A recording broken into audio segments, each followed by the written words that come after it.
स्वामी जी के विवेकानंद जयंती के अवसर पर, उसमें मुख्य अतिथि के रूप में हमारे बीच में उपस्थित हैं परम आदरणीय अपर कलेक्टर श्री कमलेश भार्गव जी। तो उनसे निवेदन करूंगा, साथ ही मुख्य वक्ता के रूप में उपस्थित हैं हमारे बीच में श्री राजेश लेटोरिया जी शिक्षाविद, और विशिष्ट अतिथि के रूप में हमारे बीच में आज के कार्यक्रम में उपस्थित हैं परम आदरणीय DR राहुल साहब, जो इस संस्थान के प्राचार्य हैं, संजय श्रीवास्तव जी वक्ता के रूप में, और मनोज शेरवाल जी। मैं सभी से आग्रह करूंगा कि आज के इस कार्यक्रम का औपचारिक शुभारंभ करने का कष्ट करें। स्वामी जी के पूजन अर्चन करते हैं।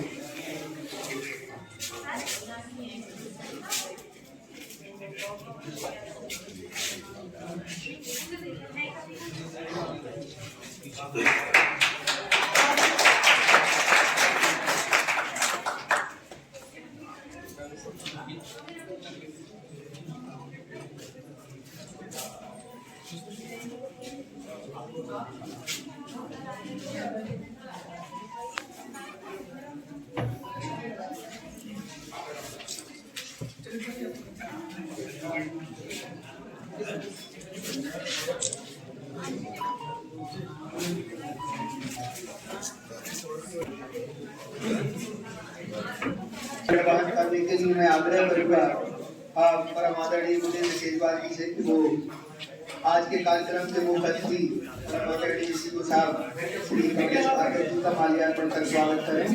इसी तरह मैं आग्रह करूंगा श्रीमती ज्योति गोस्वामी जी से, वो पुष्पगुच्छ भेंट कर स्वागत करें। इसी तरह मैं आग्रह है श्री शैलेंद्र देवरिया जी, विकास खंड समन्वयक जन अभियान परिषद भांडेर, वो आए और हमारे बीच में उपस्थित आदरणीय मुख्य अतिथि महोदय का स्वागत करने का कष्ट करें। और स्वागत की इस परंपरा के निर्वहन के लिए मैं आग्रह करूंगा शेवड़ा से पधारे अनिल पुजारी जी को, जो आए और हमारे कार्यक्रम में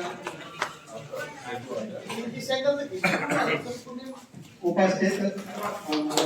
इसी क्रम में चंद्र प्रकाश गौरव जी, देवेंद्र सिंह कुशवाहा जी आते जाए, अतिथियों का माल्यार्पण कर स्वागत करें। और अशोक कुमार साहब, ये सभी से निवेदन है आकर अतिथियों का स्वागत करने का कष्ट।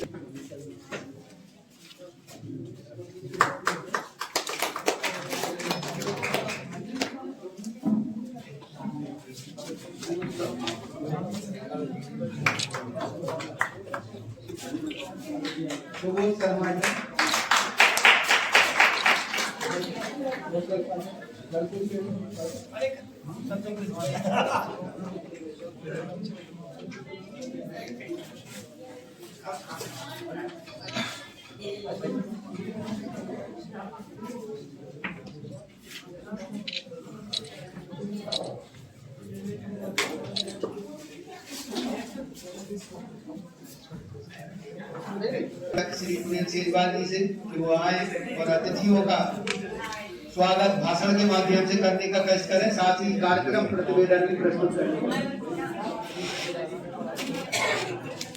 सभी लोग बैठ जाएं। माता की जय, भारत माता की जय।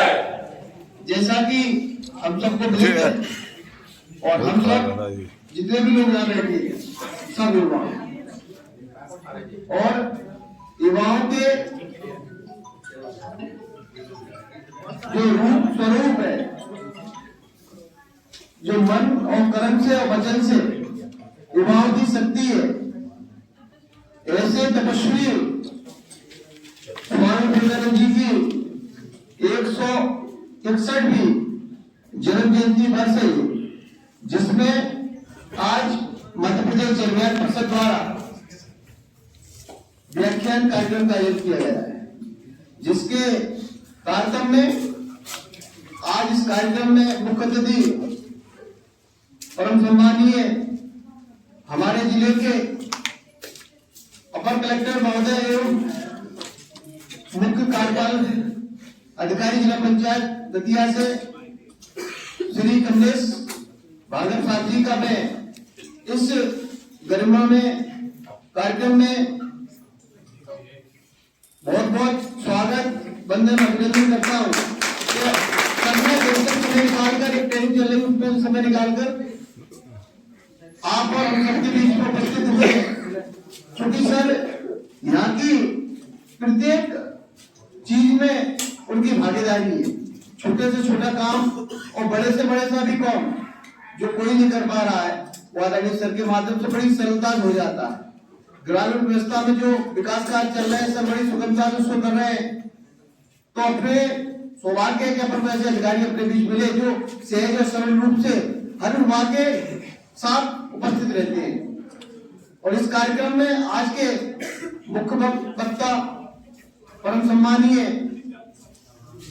सरस्वती शिशु मंदिर के पूर्व प्रधानाचार्य एवं प्रिंसिपल आदरणीय राजेश लटवरिया जी, जो कि वरिष्ठ समाज सेवी है, साहित्यकार है, प्रबुद्ध नागरिक है और उनका अपने आप में पूरा जीवन एक मिशन और एक विचार के लिए समर्पित है। जो विचार राष्ट्र का है वो स्वामी जी का विचार है, वही आदरणीय सम्मानीय हमारे राजेश जी का भी है, जो निरंतर जगह जगह पर दतिया के अलावा ग्वालियर, इंदौर, भोपाल सब जगह व्याख्यान में आप राष्ट्र के प्रति जो भावना है उसको व्यक्त करते हैं। आज उनको सुनने का अवसर आप सबको मिलने वाला है, क्योंकि युवा राष्ट्र की नींव है। जिस राष्ट्र की नींव अच्छी रखी गई है उस पर मकान बहुत अच्छा बनेगा। तो आदरणीय राजेश भाई साहब उस चीज को आपके समक्ष रखेंगे और इस कार्यक्रम में विशिष्ट अतिथि के तौर पर पधारे हमारे सम्मानीय इस पूरे दतिया जिले में जो एक्सीलेंस कॉलेज है उसके आदरणीय प्राचार्य श्री राहुल जी, जो सहज सरल इतना स्वभाव है कि प्रत्येक बच्चा उन तक पहुंचने में कोई कठिनाई नहीं है। नहीं, कई प्राचार्य है मैंने देखा है उन तक पहुंचने में ही बच्चों को कई दिन लग जाते हैं, लेकिन आप बच्चे के पास स्वयं उपस्थित हो जाते हैं। भाई तुम्हारा क्या काम, उनकी इतनी सहजता सरलता है कि आपको लगेगा नहीं कि अधिकारी से बात कर रहा है। परम सम्मानीय हमारे प्रोफेसर साहब श्रीवास्तव जी, मैं उनका भी इस कार्यक्रम में स्वागत करता हूं। उनके माध्यम से भी आप सबने जो विचार स्वामी जी के और राष्ट्र निर्माण में आप लोगों की भूमिका क्या रहना चाहिए, किस प्रकार से होना चाहिए, और इस कार्यक्रम का सफल संचालन कर रहे आदरणीय रामजी राय जी का भी मैं अभिनंदन करता हूं। और आप सभी प्रस्फुटन समितियां, नामांकन संस्थाएं, मेंटर्स है, स्टूडेंट्स हैं, उन सबका इस कार्यक्रम में बहुत बहुत स्वागत है। पत्रकार बंधुओं का भी स्वागत है और इस कार्यक्रम को पूरा सहयोग प्रदान कर रहे हमारे चौहान साहब, उनका भी स्वागत है। और प्राचार्य महोदय के साथ जितने प्रोफेसर यहाँ पधारे हैं उनका भी इस कार्यक्रम में स्वागत है। जैसा कि आपको विदित है, कहीं ना कहीं वर्तमान समय में देश के सुश्री प्रधानमंत्री आदरणीय नरेंद्र मोदी जी के माध्यम से देश निरंतर नई नई ऊंचाई छू रहा है, जिसमें अपन ने देखा राष्ट्र जो चाहता है वो माननीय प्रधानमंत्री जी करके दिखा रहे हैं। अपन देख रहे हैं धारा 370 हटनी चाहिए थी, राष्ट्र की पुकार थी, युवा की पुकार थी, उसको पूरा किया गया। दूसरी पुकार थी लोग धर्म से जुड़े, लोगों के मन में अध्यात्म क्या है, आपकी ऊर्जा का केंद्र क्या है, अध्यात्म। आप ईश्वर को पूछते हो, भगवान को पूछते हो, मंदिर जाते हो, वहां क्या प्राप्त होता है आपको? ऊर्जा। ऊर्जा का केंद्र है भगवान प्रभु श्री राम।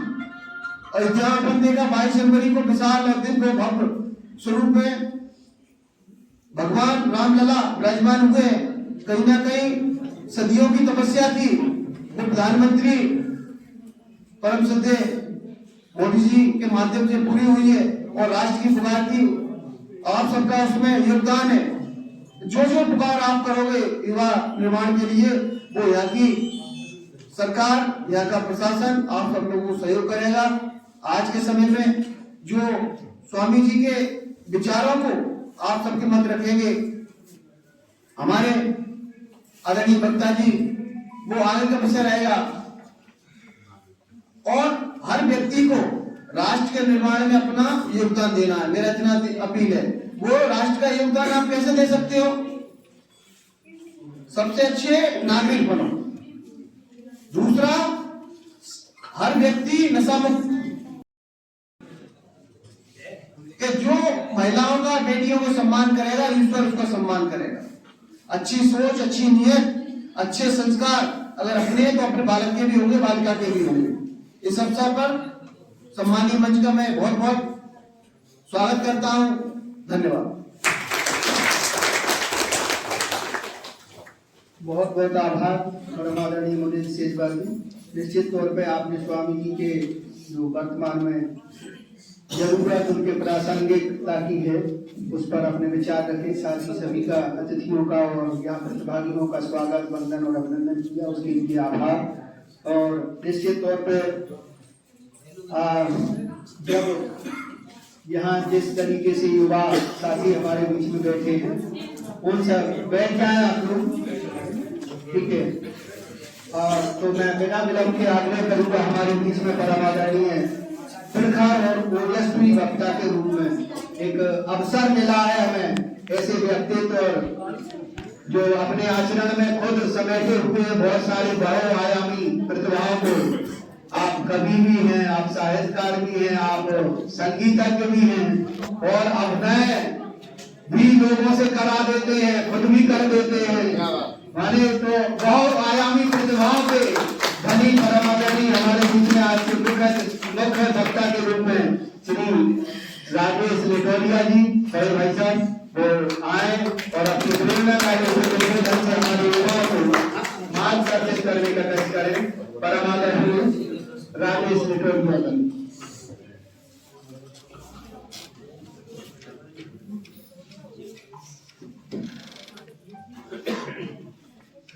यो अल्लाह तवस्सी मुबाज में वाक़ सुल्तान संजीव तकिल सत्ता सुभान अन्यास हस्ब चर्म सिवम कुरानी कान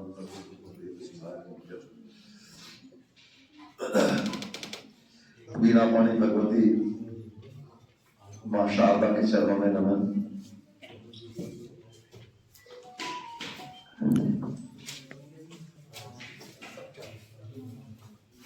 जिनके व्यक्तित्व से पूरा यह भारत देश ही नहीं अपितु समस्त विश्व न केवल प्रभावित बल्कि उद्वेलित हुआ, और उनका कार्य हजारों वर्ष तक ज्योति स्तंभ की तरह हमारा पथ प्रदर्शक रहेगा। ऐसे ओजस्वी, तेजस्वी, प्रखरता के पुंज ऋषि विश्वास, ऋषि विवेकानंद,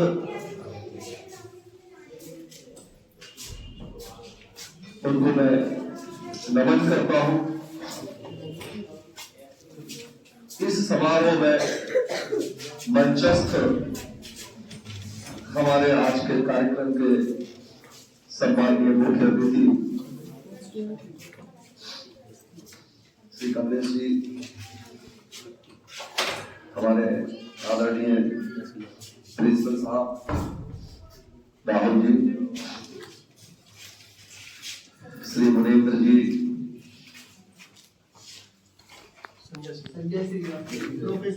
प्रोफेसर संजय श्रीवास्तव जी,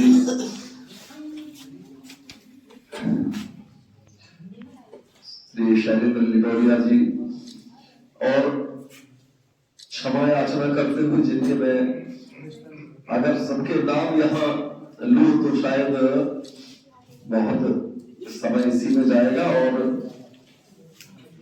अधिकांश हम नामों से परिचय भी नहीं है, विस्मरण हो जाता है। अतः सबको मैं इस मंच से सबको प्रणाम करता हूँ, सबका यथायोग अभिवादन, और विशेष रूप से जिनके लिए ये आयोजन है, ऐसे हमारे युवा विद्यार्थी भैया बहने, बंधुओं,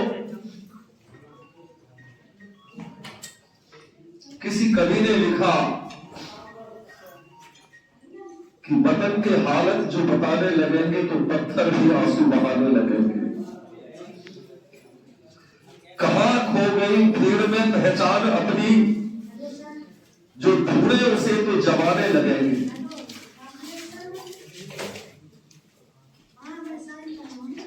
लेकिन शिक्षक होने के नाते और ये शिक्षा का प्रसाद है,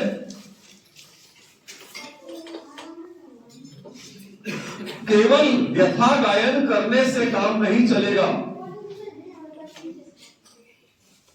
किसी कवि ने बहुत अच्छा कहा कि अभी इस वक्त भी तुमको अगर रोका नहीं हमने, तो ये तोहमत बहुत हद तक हमारे सिर ही आएगी। ये क्या करते हो? अपने खेत में अंगारे बोते हो? अरे तुम्हारी फसल है कट के तुम्हारे घर ही आएगी। तो हम इन नादानियों से ऊपर उठते हुए, बचते हुए, सावधानी के साथ अपने स्वार्थ पे परे रख अपने खेत में कौन सी फसल बोना है जो भविष्य में हमारा कल्याण करे। हमें इस देश को अगर सबल बनाना है तो ऐसे आदर्शों के केवल जयंती मनाने से, केवल कार्यक्रम करने से और ताली बजाने से काम नहीं चलेगा। अभी तो उनके आदर्शों को, उनकी दी हुई शिक्षा को हमें निरंतर मनन चिंतन करना होगा और उस पर चलना होगा।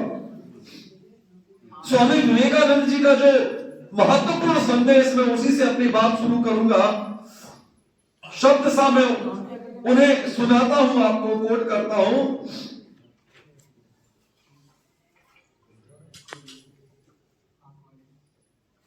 स्वामी जी कहते हैं कि भारत, हे भारत, मत भूलना कि तुम्हारी नारी जाति का आदर्श है सीता। तुम्हारी नारी जाति का आदर्श है सीता, सावित्री, दमयंती। मत भूलना कि तुम्हारे उपास्य सर्व त्यागी उमानाथ शंकर है। मत भूलना तुम्हारा विवाह, तुम्हारा धन, तुम्हारा जीवन इंद्रिय सुख के लिए नहीं, अपने व्यक्तिगत सुख के लिए नहीं। मत भूलना कि तुम आजन्म माता के लिए बलि स्वरूप रखे हुए हो। मत भूलना कि नीच, अज्ञानी, दरिद्र, दलित तुम्हारे रक्त, तुम्हारे भाई हैं। हे वीर, साहस का अवलंबन करो, गर्व के साथ कहो, मैं भारतवासी हूं, भारतवासी मेरे भाई हैं, भारतवासी मेरे प्राण हैं, भारतवर्ष के देवी देवता मेरे भगवान हैं, भारत का समाज मेरे बचपन का बिछौना, मेरे यौवन का उपवन और बुढ़ापे की काशी है। भारत की मिट्टी मेरा स्वर्ग है, भारतवर्ष का कल्याण मेरा कल्याण है। रात दिन कहते रहो, हे गौरीनाथ, हे जगदम्बे, मुझे मनुष्यत्व दो। मां, मेरी दुर्बलता, मेरी कापुरुषता दूर कर दो, मुझे मनुष्य बना दो, मुझे मनुष्य बना दो। ऐसे विवेकानंद जिनका निरंतर चिंतन देश के उत्थान के लिए, देश की दुरावस्था को दूर करने के लिए ही था।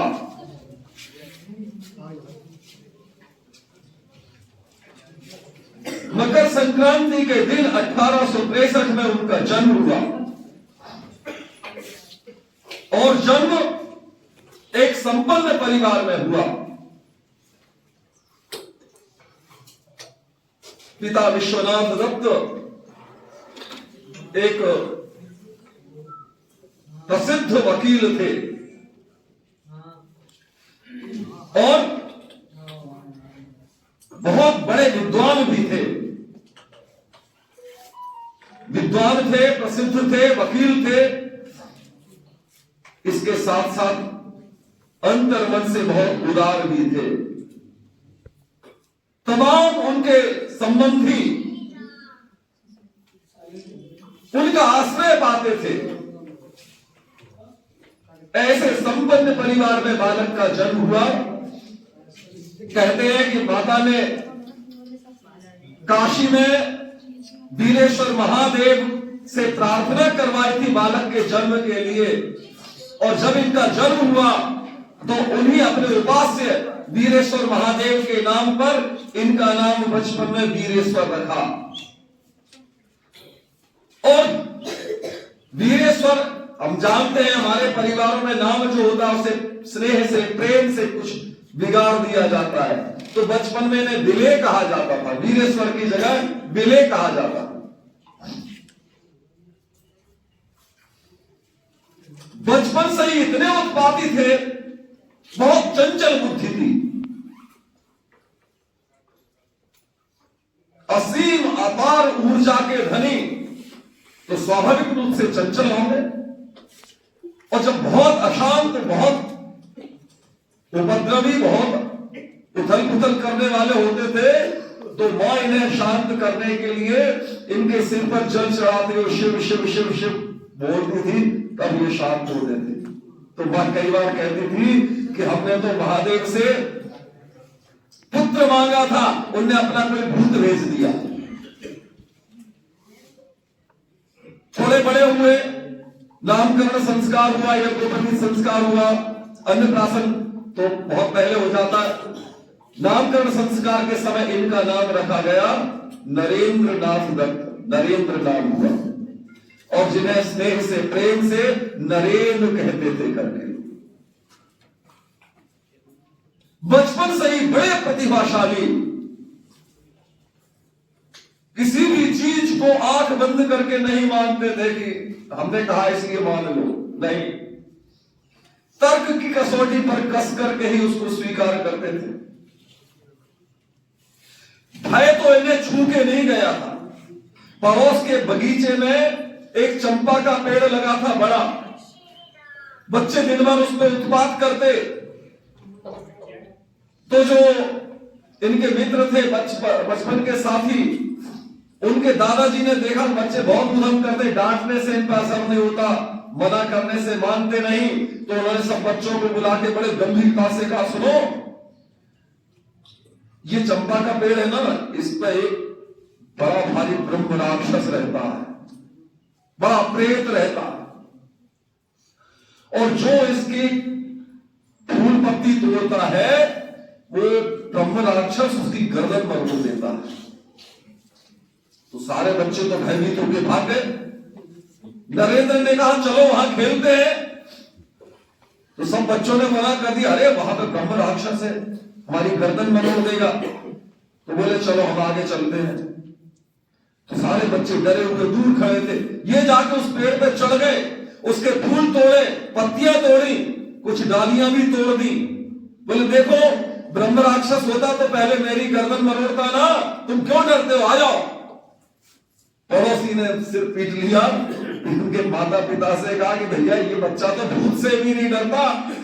तो मां ने कहा कि भगवान भोलेनाथ ने एक अपना भूत भेजा, ये क्या भूतों से डरेगा।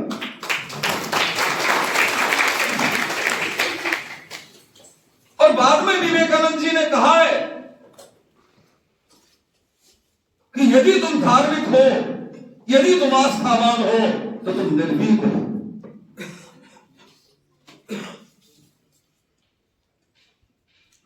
क्योंकि धार्मिक व्यक्ति भयभीत नहीं होता। गोस्वामी तुलसीदास जी ने लिखा ना कि करहि अनीति होए भय भारी।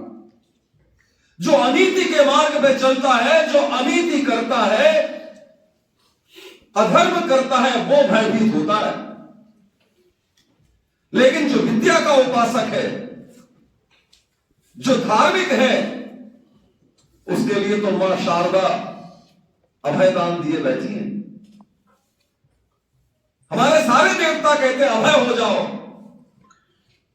तो यदि आप चरित्रवान होंगे, यदि आप वास्तविक धर्म पर चलने वाले होंगे, अगर कहीं भी अनीति का विचार भी नहीं करते हैं तो आप निर्भय होंगे, किसी से भयभीत नहीं होंगे। इसलिए विवेकानंद जी कहते हैं कि निर्भीक बनो, साहसी बनो और धर्म मार्ग पर चलो। ये बचपन से उनमें भरा था।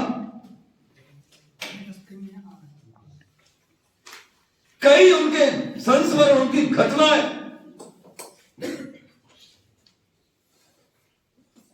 इतना मधुर गाते थे। ये संगीत की शिक्षा उन्होंने उनके पिता से मिली।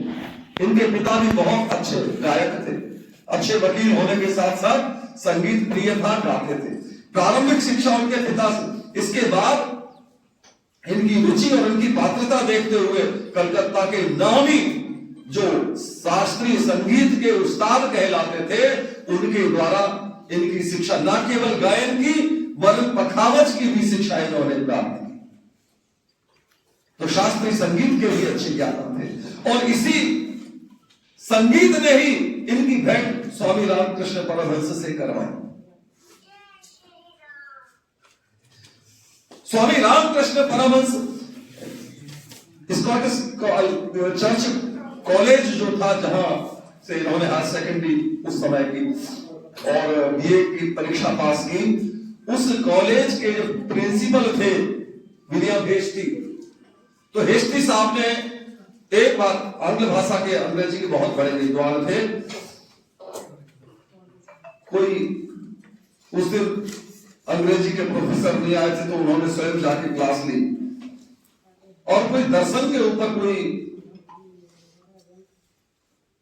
पाठ पढ़ा रहे थे, कोई कविता पढ़ा रहे थे और उसकी चर्चा करते करते उन्होंने कहा कि यह भाव समाधि की स्थिति आजकल कहीं देखने को नहीं मिलती। हाँ, यदि इसे देखना है तो स्वामी रामकृष्ण परमहंस, वो उनमें ये स्थिति दिखाई देती है।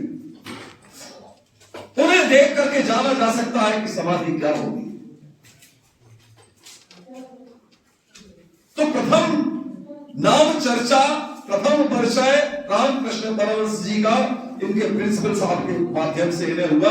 इसके बाद इनके पड़ोस में इनके मित्र थे सुरेंद्र नाथ, मित्र ही उनका उपनाम था, सरनेम था। उन्होंने इनसे कहा कि हमारे यहाँ स्वामी रामकृष्ण परमहंस जी आ रहे हैं और आप चले, कोई अच्छा गाने वाला चाहिए, उन्हें भजन सुनाना है। तो विवेकानंद जी को ले जाया गया और उस समय के नरेंद्र नाथ ने जब स्वामी रामकृष्ण परमहंस के समक्ष मधुर कंठ से बहुत मुग्ध कर देने वाला, भाव में तन्मय कर देने वाला गीत जिस समय गाया, तो स्वामी रामकृष्ण परमहंस भी भाव विह्वल हो गए। प्रथम भेंट थी, उन्होंने उठ करके इनका हाथ पकड़ लिया। काम कहा था तू, मैं कब से तुझे तलाश रहा। और बेलूर मठ आने के लिए उनसे वचन लेकर के चले गए। इसके बाद अपने मित्रों के साथ एक बार जब वहां पहुंचे तो ये तो ईश्वर की खोज में निरंतर भटकते थे, सबसे पूछते थे, लेकिन जहां प्रभावित होते भी थे तो सीधे प्रश्न करते थे, क्या आपने ईश्वर को देखा? और इस प्रश्न के सामने अच्छे अच्छे विद्वान, अच्छे अच्छे दार्शनिक, अच्छे अच्छे जो अपने आप को धर्मज्ञ कहते थे, वो निरुत्तर हो जाते थे और बात को घुमा देते थे। ईश्वर को ध्यान से पाया जा सकता है, ऐसे और वैसे दुनिया भर के वो कहते नहीं। आपको ये बताओ, आप जो कह रहे हैं आपने क्या ईश्वर को देखा? कहीं उत्तर नहीं मिलता उनका, उनसे बोल टूटता। यही प्रश्न स्वामी रामकृष्ण परमहंस से जब नरेंद्र नाथ ने किया कि क्या आपने ईश्वर को देखा है, तो जैसे इन्हें उत्तर मिलते थे उसकी अपेक्षा के विपरीत स्वामी रामकृष्ण परमहंस ने कहा, हाँ, बड़ी सहजता से, हाँ, मैंने ईश्वर को देखा है, वैसे ही जैसे मैं तुम्हें देख रहा हूं। ईश्वर को इससे भी स्पष्टता के साथ देखा जा सकता है। किसी के हृदय में उसको देखने की चाह तो हो। हम धन के लिए रोते हैं, के लिए, संतान प्राप्ति के लिए रोते हैं, दुनिया का वैभव पाने के लिए रोते हैं। ईश्वर के लिए कौन रोता है? जिस दिन ईश्वर के प्राप्ति के लिए ऐसी तड़प तुम्हारे मन में पैदा हो जाएगी, उस दिन ईश्वर को तुम ऐसे ही साक्षात करोगे। विवेकानंद ने अब दूसरा प्रश्न किया कि ठीक है, आपने देखा क्या मुझे भी आप ईश्वर को दिखा सकते हैं? स्वामी रामकृष्ण परमहंस ने कहा कि हाँ, तो मैं भी दिखा सकता हूं। मैं तुझे पहचानता हूं, तू तो ईश्वर के द्वारा भेजा ही गया है, विशेष निमित्त से, सप्तऋषि मंडल से तू एक ऋषि। और विवेकानंद का जैसे ही उन्होंने हाथ पकड़ा, भावमय होकर के विवेकानंद घबरा गए। उन्हें लगा जैसे संसार तिरोहित होता जा रहा है, उनका अहम भाव भी धीरे धीरे लुप्त हो रहा है। पहला अनुभव था, घबरा गए, चिल्ला उठे, अरे बाबा ये क्या कर रहे हो? मेरा घर है, मेरी मां है, मेरे भाई हैं। स्वामी रामकृष्ण परमहंस जी ने मुस्कुराते हुए उनके सिर पे हाथ रखा, ये सामान्य हो गए। फिर आने का वचन लिया, ये लौट के आए। बड़े सावधान रहते थे कि ये बाबा कोई जादू मंत्र करता है। विवेकानंद बहुत उत्कृष्ट विद्यार्थी थे, विज्ञान के विद्यार्थी थे, हर बात को तर्क की कसौटी पर कसते थे, भली भांति परीक्षण करते थे, ऐसे ही किसी को गुरु नहीं मान लेते थे। इसके बाद जब स्वामी रामकृष्ण परमहंस ने इन्हें उस भाव समाधि में अपने शक्तिपात करके उस स्थिति में ला दिया, तब इन्होंने स्वामी रामकृष्ण परमहंस को अपना गुरु माना। और इतने सुख में, इतनी संपन्नता में पले स्वामी विवेकानंद जी। जब इन्होंने बीए पास किया, इसके बाद इनके पिता की मृत्यु हो गई अकस्मात, और पिता की मृत्यु होते ही इनके घर पर बड़ा वज्रपात हुआ। बहुत प्रसिद्ध वकील थे पिता, बहुत संपन्नता थी, लेकिन उतने ही उदार भी थे। और उनकी उदारता का असर तो बालक नरेंद्र पर भी ऐसा पड़ा था कि कोई भी साधु, कोई भी संत, कोई भी भिक्षुक अगर उनके द्वार पर आ गया तो विवेकानंद के पास जो होता था तुरंत वो दिलाते थे। एक बार जब ये छोटे ही थे, कमर पे एक बहुमूल्य रेशमी शॉल बांधे हुए थे, एक साधु आया, भिक्षा मांगी, उन्होंने घर से ला करके चावल दे दिए। उसने कहा, बच्चा शीत अधिक है, कुछ ओढ़ने को मिलेगा। तुरंत अपनी कमर से बहुमूल्य शॉल खोल करके उसको दे दी। ऐसा निर्लिप्त भाव बचपन से ही है। घर में जब लोगों को पता चला कि चीजें गायब हो जाती कहां है, विवेकानंद से जब पूछा गया, धीरे धीरे खुल के बात आई कि साधु सन्यासी को दे डालते। अब तो कोई साधु मंडली मोहल्ले में भी कहीं दिखाई देती, इनके पिता इनको बंद कर देते, ये जाने क्या दे डालेगा। दूसरी मंजिल पे एक बार बंद कर दिया और साधु मंडली आई, नीचे से वो आवाज लगा रहे थे, ऊपर से विवेकानंद देख रहे थे, खिड़की में से झांक के चिल्लाए, बाबा क्या चाहिए, बच्चा कुछ मिल जाए। तो उनके पिता के कपड़े टंगे थे, वो ही उठा के वहां से खिड़की से फेंक दिए, ले जाओ, ये भी ले जाओ, ये भी ले जाओ। ऐसा संपन्न परिवार था, लेकिन इनके माता पिता भी उदार थे, विवेकानंद भी उदार थे, तो संग्रह नहीं किया। परिणाम ये हुआ कि आय का साधन बंद होते ही घोर विपत्ति इनके परिवार बना गई। और कहते ना कि विपत्ति कसौटी जे कसे सोई साचे नीत। जो इनके बड़े संबंधी बनते थे, रिश्तेदार बनते थे, उनके रिश्तेदारों ने इनके ऊपर दावा करके इनका मकान तक छीन लिया। हम विचार करें, ऐसा तेजस्वी विद्यार्थी, ऐसा प्रतिभावान युवक, ऐसी संपन्नता में पला हुआ,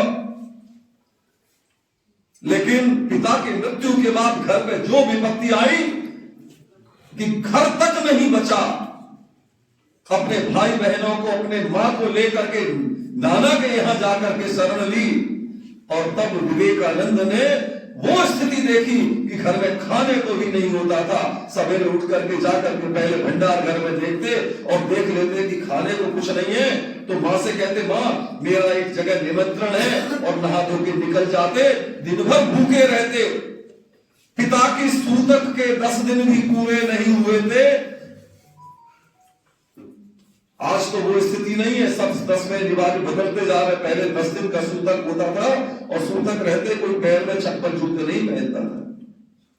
नंगे पैर सूतक पूरा होने से पहले ही विवेकानंद को कलकत्ता में नौकरी पाने के लिए भटकना पड़ा। दिन भर भटकते थे। और ऐसे आप विचार कर सकते हैं क्या, कोई तर्क भी मन में उठ सकता कि भाई ऐसा तेजस्वी विद्यार्थी था, ऐसा प्रतिभावान, मेधावान, सब तरह के गुणों से युक्त अच्छा संगीतकार भी, फिर उसे नौकरी क्यों नहीं मिली? 30 रुपए मासिक की नौकरी के लिए भी भटकते थे, कहीं नौकरी नहीं मिल रही थी। आज के युवा जरा सी बात में निराश हो जाते हैं।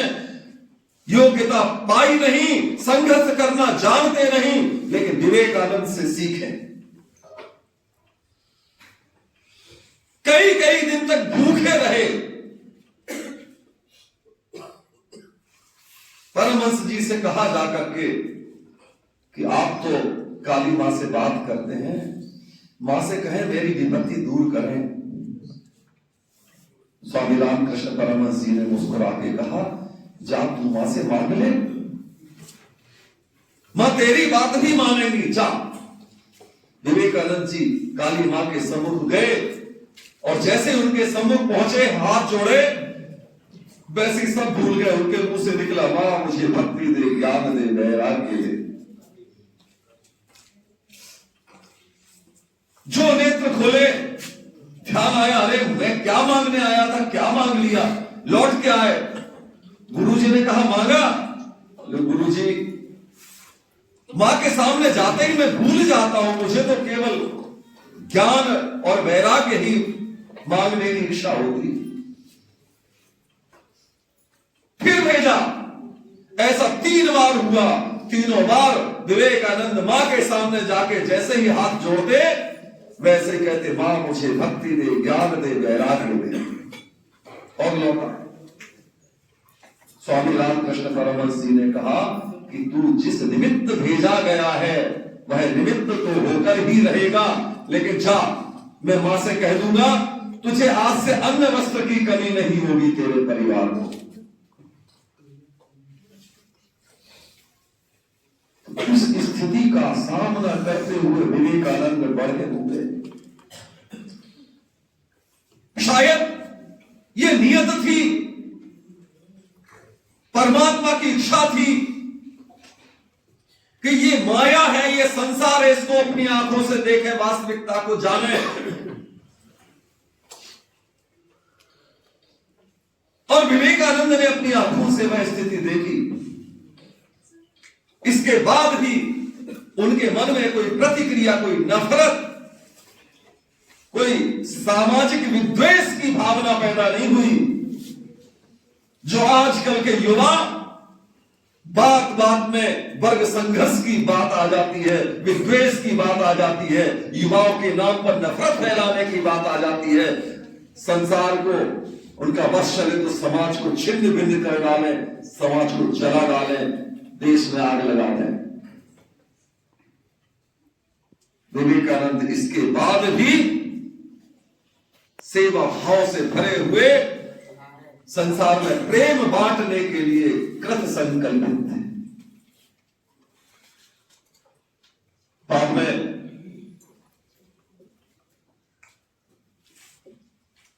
स्वामी रामकृष्ण परमहंस के शिष्य तो बन ही चुके थे। संन्यास लिया। संन्यास लेने के बाद मित्रों से ज्ञात हुआ कि विश्व धर्म सम्मेलन शिकागो में हो रहा है। के लिए सारे मित्रों ने प्रेरित किया कि आपको वहां जाना चाहिए। सबने मिलकर के धन भी जुटाया, उनकी व्यवस्था की, और तब खेतड़ी महाराज ने इनको नाम दिया विवेकानंद। और इस नाम को लेकर के फिर शिकागो धर्म सम्मेलन में सम्मिलित होने के लिए जिस समय विवेकानंद पहुंचे तो इन्हें वहां सहज प्रवेश नहीं मिला। वहां भी जाके तमाम संकटों का सामना करना पड़ा। उन्होंने कहा कि आप प्रतिनिधि बनने के लिए किसी संस्था के द्वारा आपको भेजा होना चाहिए, वहां से पत्र लिखवा करके लाओ। लेकिन ये तो जहां रहते थे, जहां रुक जाते थे, वो व्यक्ति से प्रभावित हो जाता था। एक प्रोफेसर इतने प्रभावित हुए, उन्होंने पत्र लिखा आयोजन सभा के अध्यक्ष को कि ये इतने विद्वान हैं कि यहां पर आए हुए सारे प्रोफेसर, सारे विद्वान भी मिलकर के इनकी बराबरी नहीं कर सकते, इन्हें आप प्रतिनिधि बनाइए। तो विवेकानंद का जब भाषण हुआ, आप सब जानते हैं कि पूरी सभा मंत्र मुग्ध हो गई। खड़े होकर केवल उनके संबोधन मात्र से, अमेरिका निवासी मेरे भाइयों बहनों, इस संबोधन से उन्होंने शुरुआत की। और संबोधन मात्र से, क्योंकि ये संबोधन उनके ओठों से नहीं निकला, ये संबोधन उनके हृदय से निकला। और हृदय से निकली हुई बात हृदय तक जाती है, हृदय को प्रभावित करती है। जो बात चरित्र में होती है उस बात का असर होता है, जो मन में होता है वही वचन में होता है और वही आचरण में होता है। उसी को संत कहते हैं और उसी की बात का प्रभाव होता है। वरना आजकल तो देखा कुछ और जाता है, मन में कुछ है, वचन में कुछ है और आचरण में कुछ है। तो विवेकानंद के संबोधन मात्र से प्रभावित होकर के पूरी सभा बड़ी देर तक ताली बजाती रही। इसके बाद जब विवेकानंद बोले तो एक दिन नहीं, फिर इनके पूरे उस धर्म संसद में जो 11 तारीख से लेकर 27 तारीख तक चला, उसमें 12 भाषण हुए। इसके बाद तो पूरे अमेरिका में कई जगह पर इनके बड़े बड़े भाषण, चर्च में जाकर के इनका भाषण हुआ। ऐसा निर्भीक वक्ता, वहां पर जाकर के इन्होंने कहा, विवेकानंद जी ने, कि आप धर्म प्रचार के रूप में जो पाप कर रहे हो, चर्च के द्वारा धर्म प्रचार के रूप में इन पादरियों के द्वारा जो पाप हो रहा है हमारे देश में, पूरे हिंद महासागर का कीचड़ निकाल करके भी फेंका जाए तो वो उसका करोड़वां हिस्सा भी नहीं होगा जितना अत्याचार, जितना पाप तुम भारत में कर रहे हैं। भारत ने विश्व को धर्म दिया है, भारत को तुम धर्म दोगे? भारत ने कब धर्म प्रचार के माध्यम से धर्म परिवर्तन के लिए अपने दूत भेजे? बताए कोई? सारे पादरी, सारे ईसाई धर्म के अनुयायी मंत्रमुग्ध हो सुनते रहे और मानते हुए पश्चाताप उनके चेहरे पर था कि जैसे कोई देवदूत आकर के उन्हें संबोधित कर रहा है। कहा विवेकानंद ने कि आप ईसा मसीह के सच्चे अनुयायी बनो, वास्तविक धर्म क्या है उसका पालन करो, प्रेम और करुणा का संदेश फैलाओ। इस तरह से विवेकानंद ने अमेरिका में, ब्रिटेन, पूरे दुनिया में कई देशों में जा करके उन्होंने यात्राएं की और अपने संदेश दिए।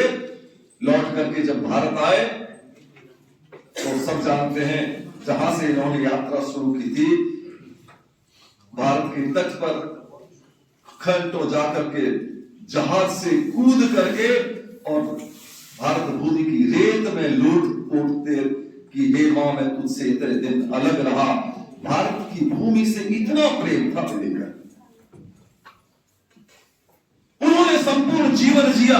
मात्र 39 वर्ष की उम्र में कल्पना करें, इतना काम करके गए जो हजारों वर्ष तक पथ प्रदर्शन का काम कर सकता है। ऐसे स्वामी विवेकानंद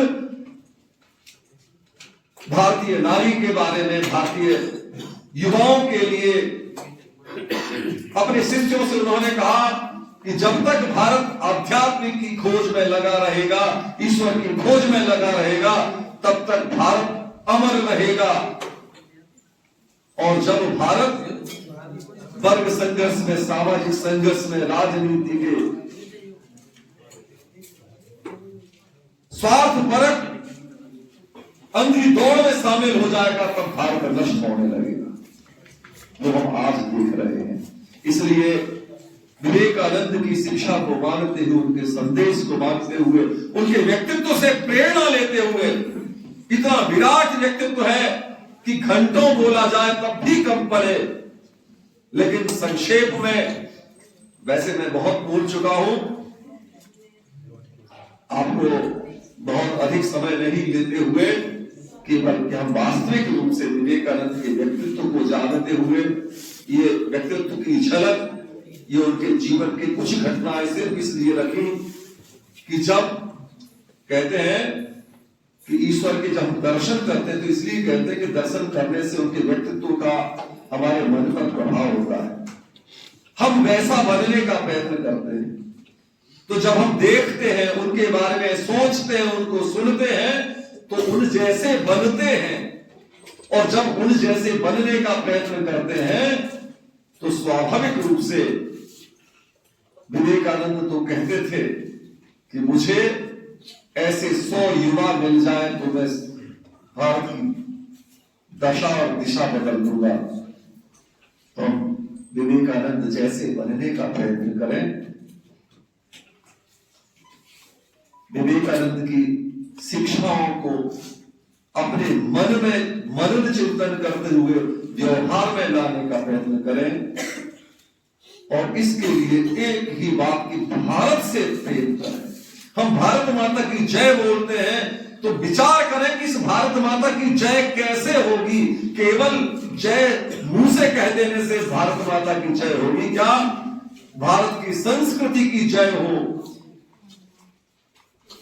भारतीय परंपराओं की जय हो, भारत एक विकसित देश हो, भारत एक ज्ञान संपन्न देश हो, भारत एक समृद्ध देश हो, भारत एक सामर्थ्यवान देश हो।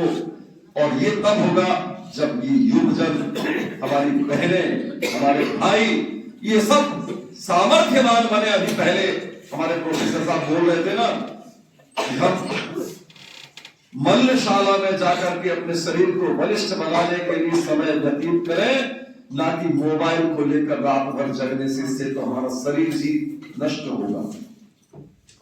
तो अपने शरीर को बलवान बनाए, बुद्धि को बलवान बनाए, मन को मजबूत बनाए, चरित्रवान बने, और ऐसे युवा होंगे तो स्वाभाविक रूप से भारत माता की जय होगी। और भारत माता की जय होगी तो विवेकानंद का सपना सत्य होगा।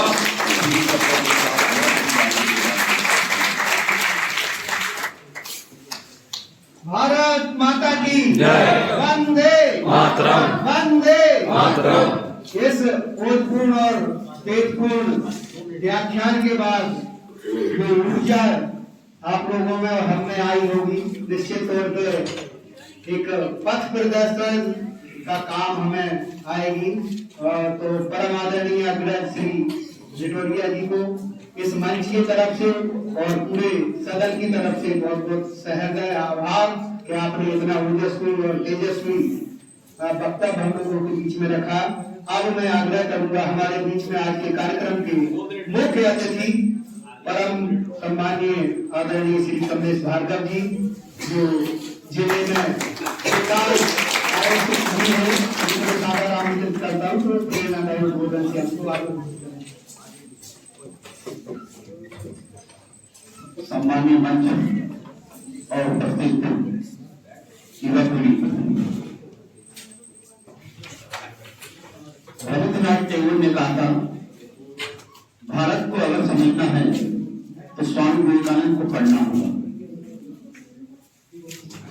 क्योंकि स्वामी विवेकानंद उस पुल के समान है जिस पर से होकर भारत स्वतंत्रता से नवीनता की ओर कला से विज्ञान की ओर और आधुनिकता की ओर बढ़ता है।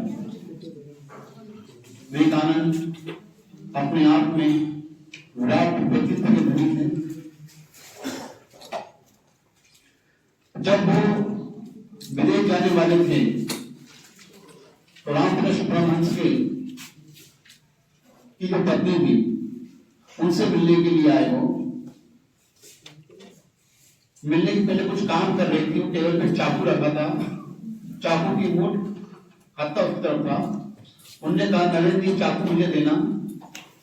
तो विवेकानंद ने चाकू जो नुकीले उसकी तरफ से उठाकर उनको दिया, जबकि सामने चाकू की मुठ जो होती वो उनको पकड़ सकते, हत्थे को पकड़ सकते थे, लेकिन उनने मार दिया। ये देखते ही उनने कहा कि विवेकानंद तो निश्चित रूप से कल्याण के लिए बना है, तो विदेश में जा रहा है, भारत का नाम रोशन जरूर करेगा। जब 1893 में शिकागो में धर्म संसद हुआ था, धर्म सम्मेलन, उसमें सबसे ओजस्वी वक्ता स्वामी विवेकानंद था। उनका उद्बोधन था, मेरे प्यारे भाइयों और बहनों, एक क्रांतिकारी युवा सन्यासी के रूप में बहुत ही प्रसिद्ध हो गए थे कुछ अपने उद्बोधन के बाद। अमेरिका के गली मोहल्लों में उनके इतने चर्चे होने लगे थे। वहां की जो अमेरिका फेमस वहां की युवती थी अमेरिका की, उन्होंने विवेकानंद से कहा, मुझे आपसे आपके जैसा सुदर्शन और प्रतिभाशाली पुत्र चाहिए। तो विवेकानंद ने कहा, देवी आप मुझे ही अपना पुत्र मानिए। मतलब उनके संवाद, उनके विचार इतने क्रांतिकारी थे कि उन्होंने भारत की सभ्यता संस्कृति को विदेशों तक फैलाया। उनका कहना था कि विश्वास विश्वास विश्वास, अपने आप में विश्वास। भले ही तुम 33 करोड़ देवताओं पर विश्वास करते हो, अपने आप पर विश्वास नहीं करते तो तुम्हारा कल्याण नहीं हो सकता। उन्होंने कहा था, उठो, जागो और अपने लक्ष्य को प्राप्त करो, और जब तक लक्ष्य प्राप्त ना हो तब तक प्रयास करते रहो। इसमें सफलता असफलता रहेगी। उन्होंने कहा था कि सफलता असफलता सिक्के के दो पहलू हैं। और असफलता तो जीवन का सौंदर्य है। जिस प्रकार आप सफलता को आत्मसात करते हो, उसी प्रकार असफलता को भी आत्मसात करो। सफलता तुम्हारे दामन में होगी। बस अपने आप में विश्वास करो। जब तक आप विश्वास नहीं करोगे, आत्मविश्वास जरूरी है। आप लोग भी युवा हैं, अपना लक्ष्य बनाओ और आत्मविश्वास के साथ भी अपने लक्ष्य को प्राप्त करो। निश्चित रूप से लक्ष्य आपको मिलेगा। स्वामी विवेकानंद ये हमारे सौभाग्य का परिचय है कि हमारा जन्म उस भारत में हुआ जिस भारत में स्वामी विवेकानंद का जन्म हुआ। और हम बहुत गौरवान्वित महसूस करते हैं कि उनके जन्म दिवस को युवा दिवस के रूप में मनाते हैं, क्योंकि वो युवाओं के प्रेरणा स्रोत थे। युवाओं में क्रांतिकारी परिवर्तन और बदलाव की उनकी बहुत इच्छा थी कि युवा देश को बदल सकते हैं। भारतीय संस्कृति और सभ्यता का परचम फैलाने वाले स्वामी विवेकानंद को सादर नमन बोलना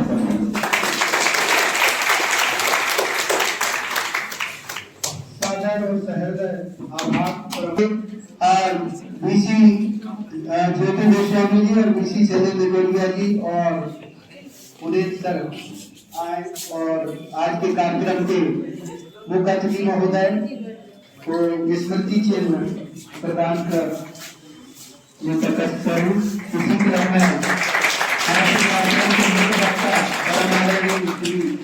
नेटोरिया जी को स्मृति चिन्ह प्रदान करने का कष्ट करें। और इस संस्थान के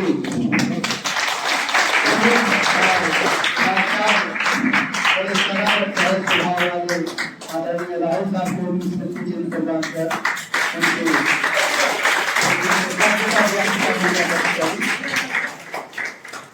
आज के कार्यक्रम में विशेष अतिथि के रूप में हमारे बीच में परम आदरणीय प्रोफेसर हमारे बीच में समस्त जो मंचस्थ अतिथि और यहाँ समुपस्थित युवा साथी रहे हैं, उन सभी का आभार व्यक्त करने के लिए शैलेंद्र राठौर। आज स्वामी विवेकानंद जयंती के उपलक्ष्य में आयोजित व्याख्यान माला में उपस्थित परम सम्मानीय मंच